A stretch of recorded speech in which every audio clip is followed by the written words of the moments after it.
as the market has a bit of suppression or a little bit lackluster, people's choices or their attributes that they wish to achieve become paramount, and their decision making around those attributes they're not willing to forgive or forego. So for us, somewhat makes it a little bit more complicated through the process, because we need to deliver the asset, giving them as much as they can for the value or the budget that they're looking to acquire in. Yep, completely. So, and I think really what we're looking at here is, good quality real estate and good quality areas will always do well. Sure, the market might dip a little bit, but really, and we've even seen values hold really well. I mean, I think there was a lot of scare tactics almost from some agents even because they didn't know, right? Like, because you said before, like, what's the future look like? And you got buyers saying, let's wait.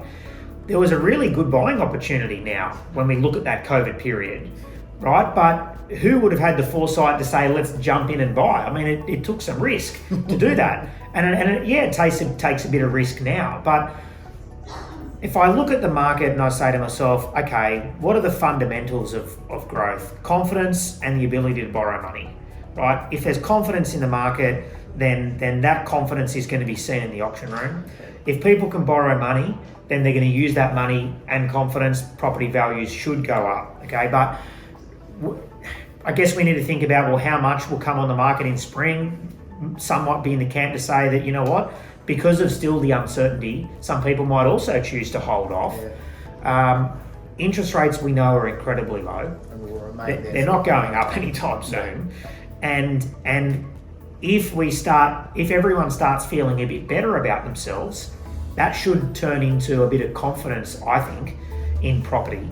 And we've seen the volatility in the stock market, and ordinarily when you see a bit of that volatility, people look for a stable asset class, and that in many respects that's residential or commercial real estate.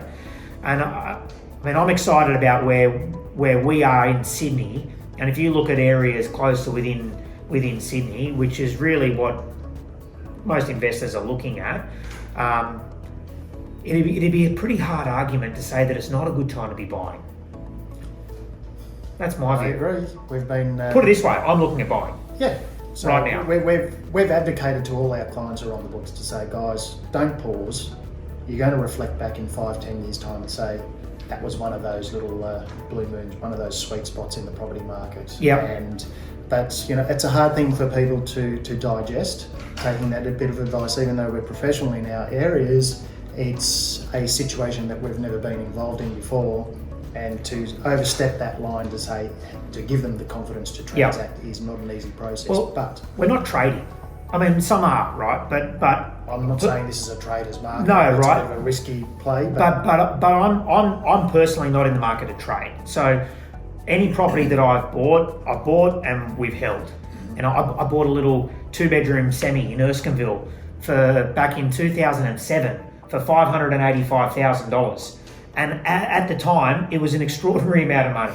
And I look back on that now, and that's probably worth, $1.3 or $1.4 million. And I look back on that and I think, I can't believe we were going to not buy that for, if it went to $590, I think we set ourselves a budget of $590 or $600 or something. But, I look back on those scenarios and I say to myself, okay, well, I remember when I first started in real estate, houses in Kensington were selling for $850,000 and it was a fortune.